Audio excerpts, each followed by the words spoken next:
Welcome back to another essential movie you should be checking out. This week we're going over High Noon from 1952. So High Noon is a movie that I heard nothing about, and as I was watching it and as I was seeing the credits, I was incredibly surprised. This is a 1952 Western drama filmed in real time, meaning that when we find out there is 2 hours till high noon, we have 2 hours until the end of the movie. If a scene takes 5 minutes for us to watch, it is 5 minutes in that movie timeline. And this was a Western film not done like any other Western films at the time, so much so that John Wayne told an interviewer he considered High Noon to be the most un-American thing he had ever seen in his whole life.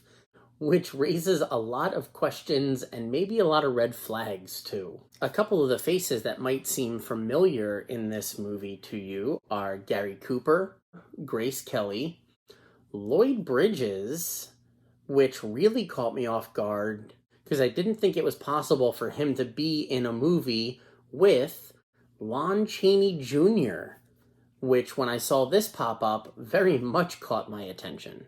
Now that's just a little bit about what was going on behind the scenes or in front of the cameras, however you want to look at it.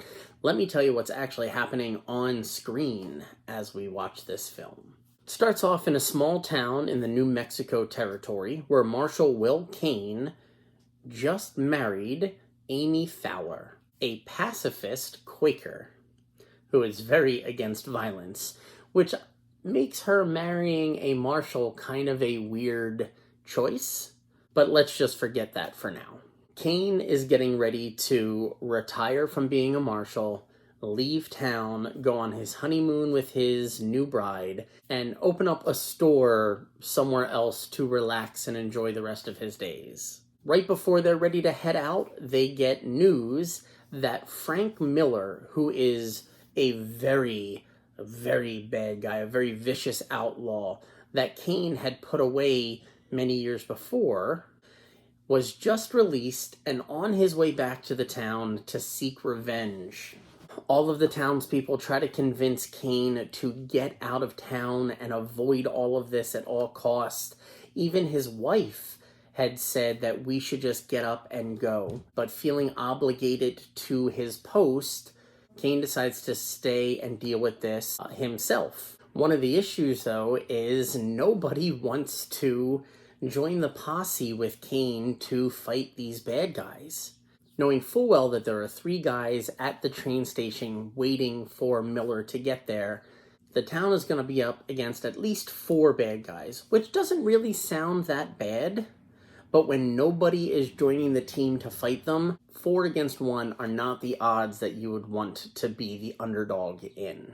On top of that, his wife threatens to leave him if he stays, which I'm sure messes with your head a bit. Like I had said before, this movie is very different from any of the westerns that were out at that time. There is not a lot of action scenes, not a lot of fighting scenes. It was done very much in the way of how a marshal would have to handle those 2 hours of time from when he got the information to the shootout that was inevitably going to happen.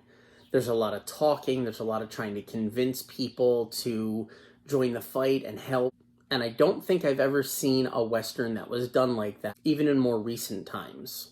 This is the spoiler alert section.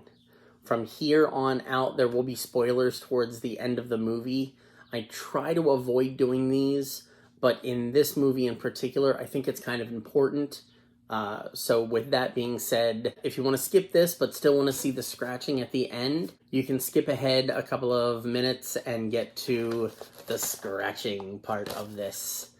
As Kane is waiting for the group to show up from the train, he sees his wife leaving on a horse and carriage to get on the train that they were supposed to be going on for their honeymoon. So he goes into this final battle under the impression that he is now a single man again, which if you're looking for a way to lose your will to live, that's got to be high up on that list. So the 4 bad guys come into town, and the only person that is up against them is ex-Marshal Will Kane. When the first shots are fired, Amy on the train hears them and runs back to town. Will takes out two guys by himself and is stuck in a standoff behind buildings versus Miller and one of the other henchmen, for lack of a better phrase. When Amy, from inside the building, shoots through the window, killing the henchman and leaving Miller as the last guy. Miller finds out that Amy is inside, sneaks around the back, and grabs her as hostage as a way to lure Kane out. So, if it wasn't for Amy saving Kane from that standoff, he definitely does not get out alive, which I think was part of what made it un-American that the lawman, the marshal, was saved by the very timid, mousy wife. But I think that was great. What better way to show you have each other's back by literally having each other's back? Overall, I liked the movie. A lot of the things that had caught my attention, like I said, were some of the actors, the fact that it was written and played out differently than any other Western I have seen. I don't know if I'm in a rush to watch it again, but it does make for an interesting referral. Because if somebody is really into Westerns, this might not be the movie for them. But on the same token, if they are really into realist movies, selling them a Western might be difficult to do. But I'm sure there is a group of people that this is going to fit perfectly for. So even though I'm not smack dab in the middle of that circle, I am lurking around the outside, appreciating this for what it is. So this should be where we are getting back anybody that wanted to avoid the spoilers as we get into scratching off High Noon. I'm just realizing how large this scratch off for High Noon is. Let's see what we got behind here. I'm thinking it's a train. We'll see if I got that right.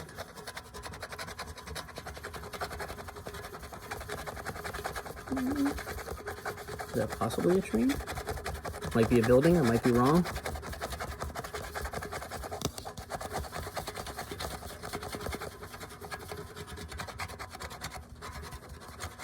Maybe it's the front of a train? I don't know what I'm looking at here.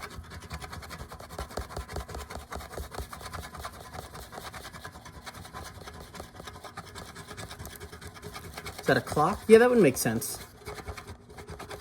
That the movie whose name title is A Time would be a clock behind it.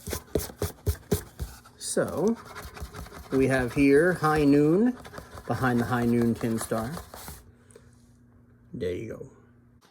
So that is the scratching off of High Noon. It looks like next week we'll be doing Shane from 1953, which I know nothing about. I want to say a very big thank you to my Patreon subscribers whose names are going to be popping up in just a minute. And I want to thank all you guys for watching the video, taking time out of your day, hopefully hitting those buttons down at the bottom. Let me know if you've seen High Noon and what your thoughts were, or if my review maybe inspired you to go check it out.